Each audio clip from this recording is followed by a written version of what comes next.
খুইলাছে রে মোলা school খুইলাছে, school খুইলাছে রে মোলা school খুইলাছে, picnic বাবা মাইক ভান্ডারি স্কুল খুইলাছে, আহা পিকনিকে বাবা বক্স ভান্ডারি স্কুল খুইলাছে, আহা স্কুল খুইলাছে রে মোলা স্কুল খুইলাছে, স্কুল খুইলাছে রে মোলা স্কুল খুইলাছে, পিকনিক বাবা মাইক ভান্ডারি স্কুল খুইলাছে, পিকনিক বাবা বক্স ভান্ডারি স্কুল খুইলাছে।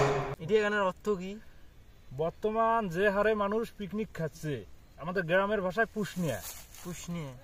আরে ভাই, রাইতেও তো শান্তি নেই, দিনও তো শান্তি নেই, মাইক বাজতে থাকে, বক্স বাজতে থাকে। সেই জন্য বলতেছি স্কুল খুইলাছে রে মোলা স্কুল খুইলাছে, পিকনিক বাবা মাইক ভান্ডারি স্কুল খুইলাছে, এরশাদ পিকনিক বাবা বক্স ভান্ডারি স্কুল খুইলাছে। কথা ঠিক আছে? ঠিক ঠিক ঠিক ঠিক ঠিক।